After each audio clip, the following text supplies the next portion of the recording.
오늘 우리에게 주시는 하나님의 말씀은 구약성경 창세기 32장 22절로부터 31절까지의 말씀이 되겠습니다. 구약성경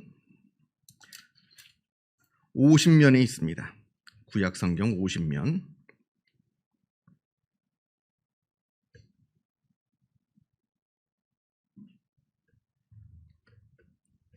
창세기 32장 22절로부터 31절까지 말씀을 봉독합니다.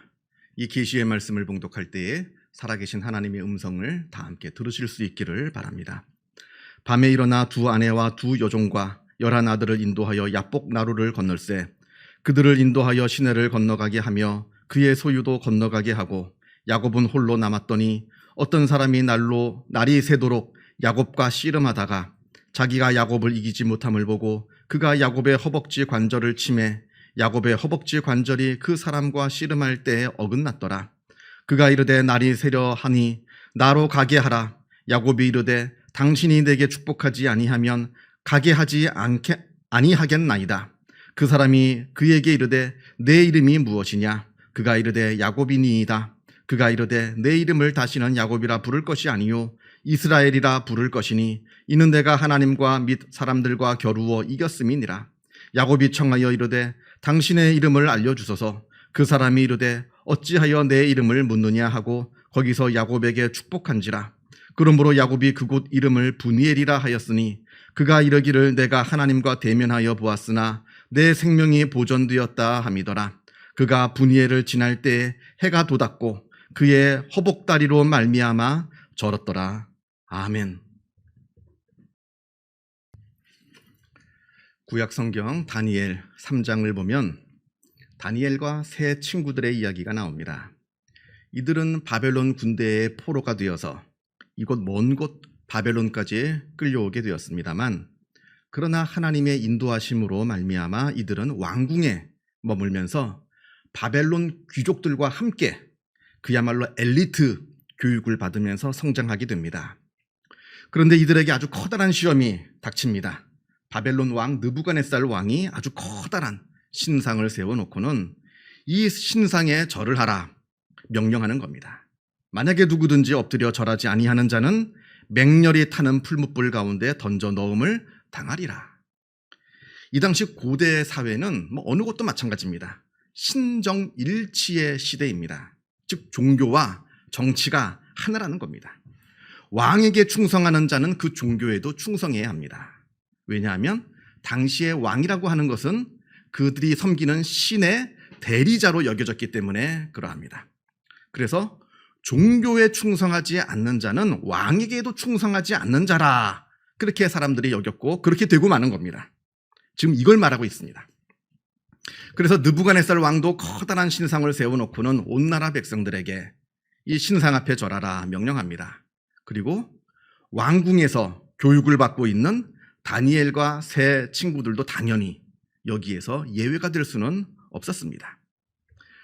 그러나 이들은 절대로 왕이 세운 신상에 절할 수가 없습니다. 왜냐하면 자기들은 오직 하나님만을 섬기는 하나님의 사람이기 때문에 그러합니다.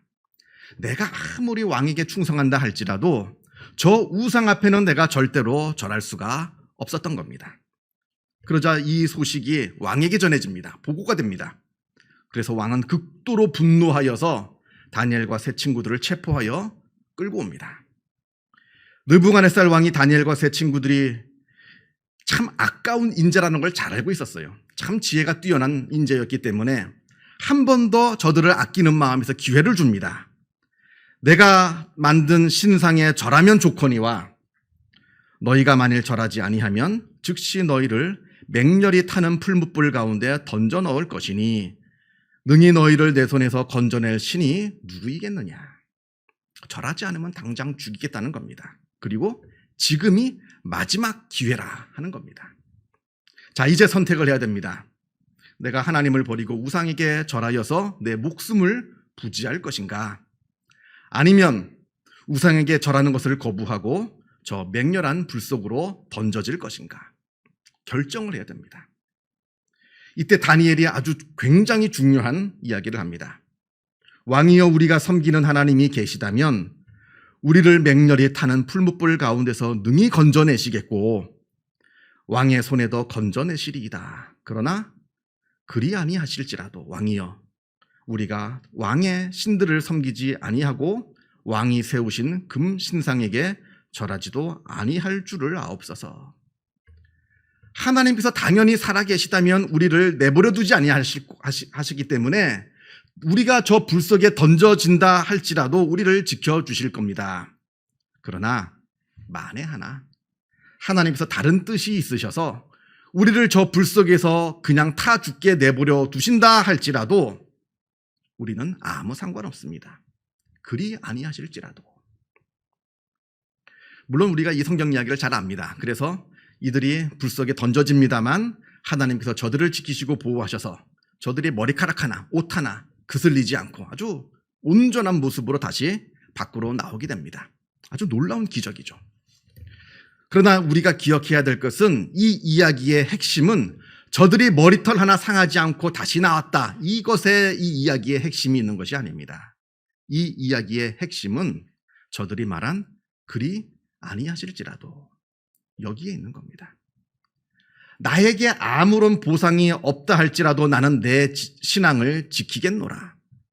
아무런 보상이 없다 할지라도 나는 오직 하나님 한 분만으로 만족하겠노라 하는 신앙의 본질적인 이야기를 이 이야기가 하고 있다는 겁니다. 여러분, 보상을 기대하지 않는 신앙이 가능할까요?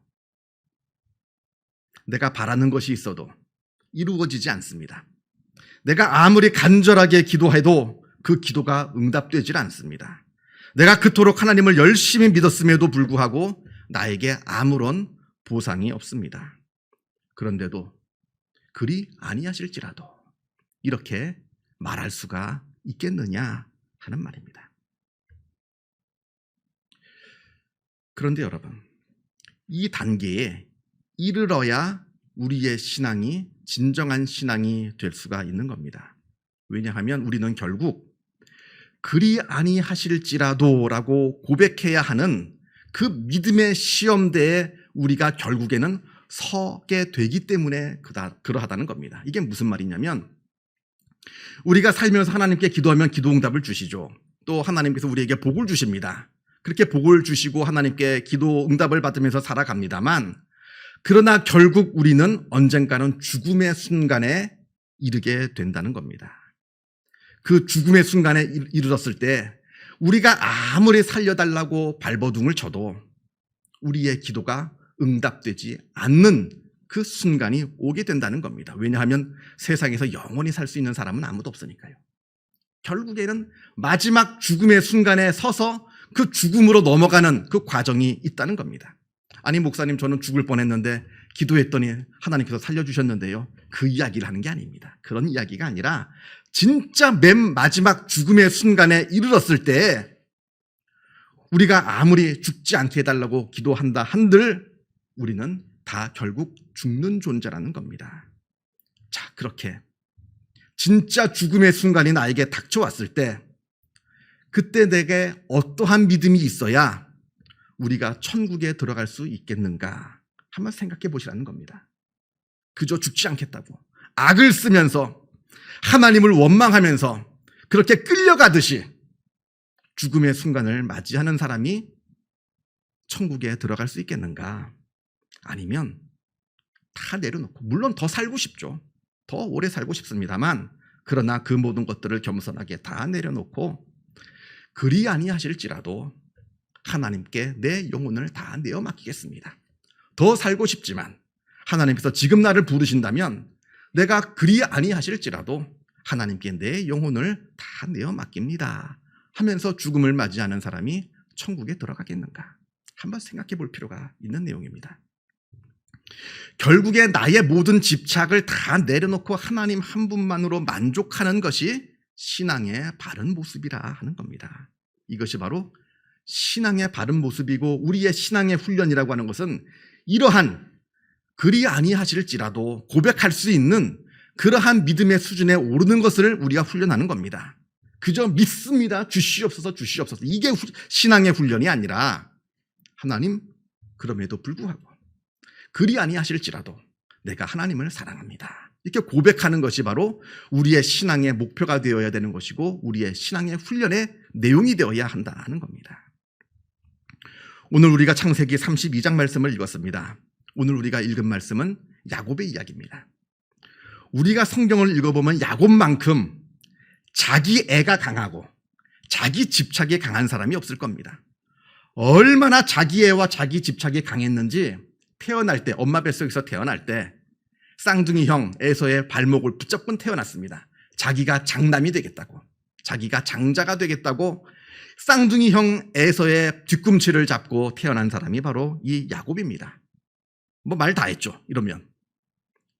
그래서인지 나중에 이 야곱은 눈이 잘 보이지도 않는 아버지 이삭을 속이고 자기가 마치 형 에서 장자인 것처럼 변장을 해서 아버지로부터 장자만이 받을 수 있는 축복을 받아냅니다.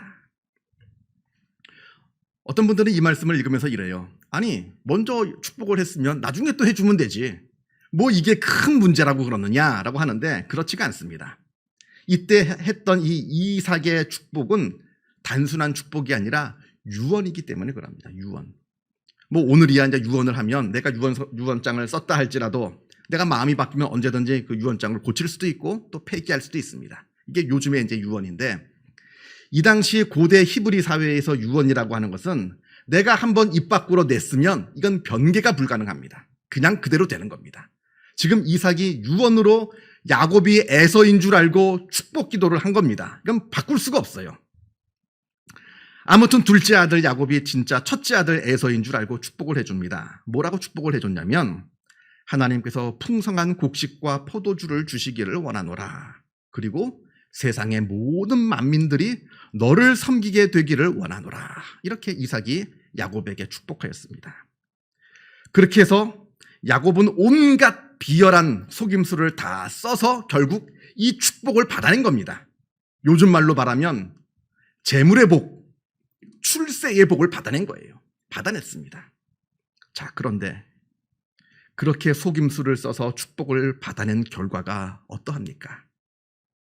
그렇게 악착같이 아버지를 속이고 형을 속이고 그렇게 해서 받아낸 축복의 결과가 죽음의 위협을 당해서 도망자가 되는 신세가 된 겁니다.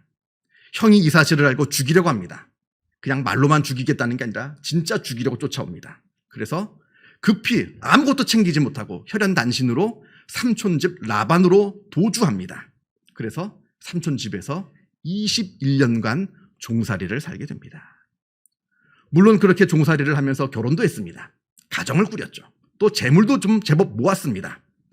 그렇게 해서 제법 가정도 꾸리고 재물도 모아서 이제 고향 땅으로 돌아가려고 하는데 자꾸 형 에서가 걱정입니다.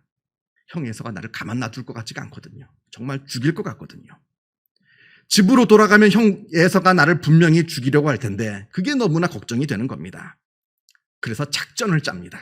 아주 기가 막힌 머리로 작전을 짭니다. 내 가족과 재산을 4등분으로 나눠서 한 등분씩 하나씩 보내는 겁니다. 먼저 형한테. 그래서 먼저 간 가족이 형 에서를 만나면 여기 있는 이 모든 재물들과 가축들은 당신 동생 야곱이 당신에게 드리는 겁니다. 이것뿐만 아니라 우리들 뒤에는 3대가 더 있어서 그 모두가 다 당신을 위한 겁니다. 이렇게 해서 에서의 마음을 좀 달래려고, 좀 가라앉히려고 보냅니다. 그런데 그렇게 했음에도 불구하고 야곱은 여전히 불안합니다. 그거 가지고 안 될 것 같거든요. 그 비싼 재물을 형에게 보냈음에도 불구하고 형 에서의 화가 누그러지지 않으면 어떡하나. 그렇게 두려운 마음 가운데 자기는 한 발짝도 나가지 못하고 그냥 야복강 강가에서 머물러 있는 겁니다. 가족들하고 가축떼들만 먼저 보내고. 그렇게 야복강가에 홀로 남아있을 때 오늘 본문의 말씀이 시작되는 겁니다. 야곱에게 큰 어떤 사람이 와서 야곱과 큰 싸움이 벌어집니다. 그리고 그 싸움이 밤새도록 이루어집니다. 아침이 되고 이제 해가 막 뜨려고 하는데 그때도 끝나지가 않으니까 그 남자가 이제 그만 싸움을 멈추고 돌아가려고 합니다. 그런데 야곱은 그 남자를 놔주지 않고 계속해서 붙듭니다. 복을 달라는 거죠. 복을 달라는 겁니다. 진짜 복을 달라는 겁니다. 내가 내 아버지를 속여서 받아낸 복, 그 재물의 복, 그 출세의 복, 그거 말고 그런 복 말고 진짜 복을 달라는 겁니다. 진짜 복.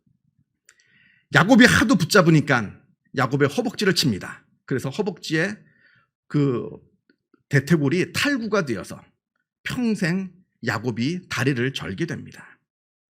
이게 무슨 복입니까? 복을 달랬더니 그냥 다리를 쳐서 다리가 탈구가 됐습니다. 그래서 평생 절게 되었습니다. 그런데 이게 복이라는 겁니다. 오늘 말씀 30절 말씀을 보면 아주 중요한 내용이 나옵니다. 그러므로 야곱이 그곳 이름을 브니엘이라 하였으니 그가 이르기를 내가 하나님과 대면하여 보았으나 내 생명이 보존되었다 함이더라. 이때 야곱이 하나님을 대면하여 보았다 합니다. 하나님을 만난 겁니다. 이때 야곱하고 밤새도록 씨름한 사람이 누군지 몰라요. 성경에는 정확하게 나와 있지 않습니다. 하나님이 직접 내려오셔서 야곱과 씨름을 하셨는지 아니면 천사를 보내가지고 야곱이 야곱과 씨름을 하였는지 아니면 하나님께서 누구에게 어떤 사람에게 심부름을 시켜서 야곱에게 와가지고 야곱과 씨름을 하였는지 누군지는 모르겠습니다만 그러나 중요한 것은 이때 야곱이 이 사건으로 말미암아 하나님을 만났다는 겁니다. 이게 중요합니다. 이게 복이라는 거예요. 무슨 재물의 복, 출세의 복 그런 시시한 복이 아니라 하나님을 내가 직접 대면하여 보았다고 하는 이 하나님을 만난 사건이 바로 복이라는 겁니다. 그 일로 야곱은 평생 다리를 절게 되었음에도 불구하고 이 사건은 저주의 사건이 아니라 축복의 사건이 되었던 겁니다. 하나님을 만났기 때문에 그러한 겁니다.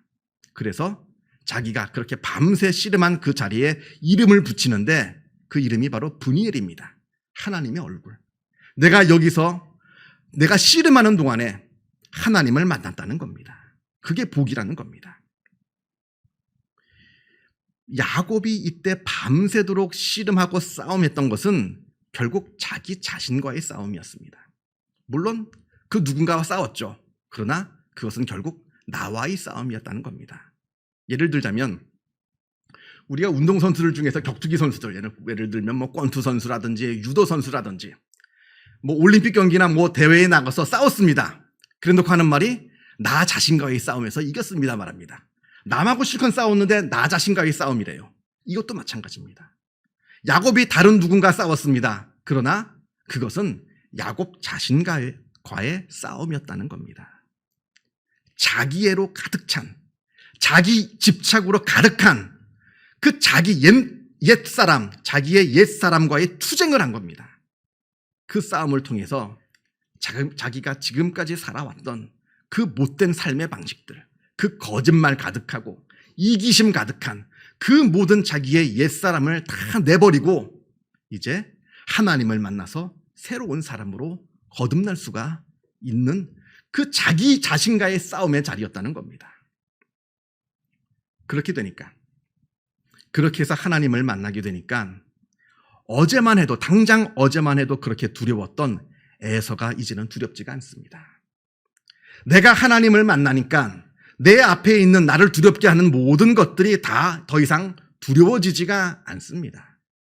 그래서 에서를 만나러 갈 수가 있었습니다.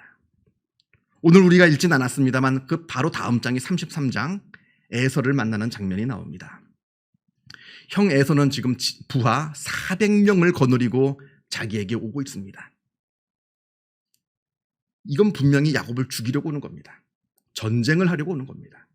지금 내가 동생 야곱을 정말 반갑게 맞이하기 위해서 오는데 부하 400명이 왜 필요합니까? 이건 분명 이때만 해도 에서는 동생 야곱을 쳐 죽이기 위해서 자기 부하 400을 거느리고 지금 달려오고 있는 겁니다. 그런데 놀라운 사건이 벌어집니다. 형 에서가 야곱을 보는 순간 그 마음이 다 녹아내려서 동생의 목을 끌어안고 입 맞추고 울면서 화해하는 사건이 벌어지게 됩니다. 왜냐하면 야곱이 변했거든요. 지금 내 눈앞에 있는 야곱은 옛날에 욕심 가득한 이기적인 거짓말투성이의 야곱이 아니라 하나님을 만나서 변화된 그러한 새로운 자기의 동생 야곱이 되었거든요. 그러니까 그 야곱을 형 에서가 용서할 수가 있는 겁니다. 여러분, 내가 바뀌면 상대방이 바뀝니다. 상대방을 바꾸려고 하지 마세요. 절대 바뀌지 않습니다. 내가 바뀌면 상대방이 바뀝니다. 내가 바뀌지 않으면 상대방도 바뀌지가 않습니다. 이런 이야기가 있습니다. 옛날 그리스의 이솝 우화를 지은 이솝, 바로 그 이솝을 말합니다. 그 이솝이 어느 날 아테네를 떠나서 아테네보다 남쪽에 있는 아르고스라고 하는 도시로 길을 떠납니다. 근데 마침 그 아르고스에서 떠나 마침 아테네로 올라오고 있는 어떤 사람과 길에서 마주치게 됩니다. 이때 아르고스에서 온 사람이 야곱에게 묻습니다. 저는 아테네를 처음 방문하는 사람입니다. 혹시 아테네 사람들은 어떤 사람인지 말해주실 수가 있겠습니까? 이렇게 이솝에게 물어보니까 이솝이 대답합니다. 당신이 먼저 아르고스에 있는 사람들이 어떠한 사람인지 나에게 말해주시오. 그랬더니 그 사람 하는 말이 아르고스 사람은 아주 거칠고 포악한 사람들이라오. 이렇게 말합니다. 그러니까 이솝이 말합니다. 아테네 사람들도 당신이 말한 것처럼 거칠고 포악한 사람들이라오. 그러면서 둘은 헤어지고 계속해서 자기의 갈 길을 걸어갑니다. 그렇게 걸어가는데 또 똑같이 아르고스라고 하는 도시에서 올라오는 또 다른 사람을 만나게 됩니다. 또 그 사람도 똑같이 이솝에게 물어봅니다. 저는 아테네를 처음 방문합니다. 아테네 사람들은 어떤 사람들입니까? 물으니까 이솝이 또 똑같이 대답합니다. 당신이 먼저 아르고스에 있는 사람들이 어떤 사람인지 말해주시오. 그러니까 그 사람 하는 말이 아르고스 사람들은 유쾌하고 아주 다정한 사람들입니다. 그랬더니 이솝이 대답합니다. 아테네 사람들도 당신 말처럼 유쾌하고 다정한 사람들이라고. 뭘 얘기하는 겁니까? 세상에서 우리는 나 자신을 만나면서 살아가는 겁니다. 내가 포악한 사람이라면 나는 세상에서 포악한 사람들을 만나게 될 겁니다. 내가 거짓투성이의 사람이라면 나는 거짓된 사람들을 만나게 된다는 겁니다. 내가 진실되고 친절한 사람이라면 우리는 세상에서 진실되고 친절한 사람들을 만나게 된다는 겁니다. 여러분은 누구를 만나면서 세상을 살아갑니까? 바로 나를 만나면서 세상을 살아간다는 겁니다. 이 말은 무슨 얘기냐? 내가 바뀌어야 세상이 바뀌는 겁니다. 내가 바뀌지 않으면 내 주변 환경이 바뀌지가 않습니다. 아무리 내 주변 사람들을 욕하고 내 환경을 욕한다 한들 내가 바뀌지 않는 한 그것들은 바뀌지가 않습니다. 우리 신앙인의 싸움이라고 하는 것은 다른 누군가와의 싸움이 아닙니다. 또한 내 주변을, 환경을 바꾸려는 싸움도 아닙니다. 더 많은 돈을 벌기 위해서 더 많이 출세하기 위한 그런 싸움도 아닙니다. 우리 신앙인의 싸움은 나 자신과의 싸움이라고 하는 것을 잊지 마시기를 바랍니다. 나 자신을 변화시키려는, 그래서 영적으로 더 성장하고 더 영적으로 성숙해지기 위해서 내 자신의 갖고 있는 것들을 모두 내려놓으려는 그러한 싸움이 우리 신앙인의 싸움이라고 하는 겁니다. 내 손에 가득하면 더 큰 것을 받을 수가 없습니다. 내 손에 있는 것을 내려놓기 위한 내 신앙의 투쟁이라 하는 것을 잊지 마시고 일평생토록 우리가 이러한 신앙의 싸움을 살아가는 복된 하나님의 사람들이 다 되시기를 주님의 이름으로 축원합니다. 기도하겠습니다.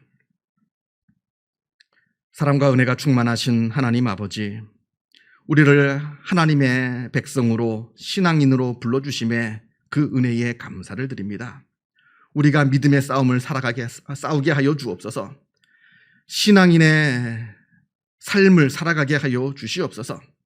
더 많은 것을 갖기 위해, 또 상대방을 바꾸기 위해, 그리고 세상을, 우리의 환경들을 바꾸기 위해 살아가는 것이 아니라 내 자신을 바라보며 더 성장하며 성숙해지는 그러한 신앙인의 훈련의 삶을 우리가 살아가게 하여 주시어서 우리의 삶이 하나님께서 보시기에 합당한 기쁘신 그 복된 삶이 되어질 수 있도록 역사하여 주시고 인도하여 주시옵소서.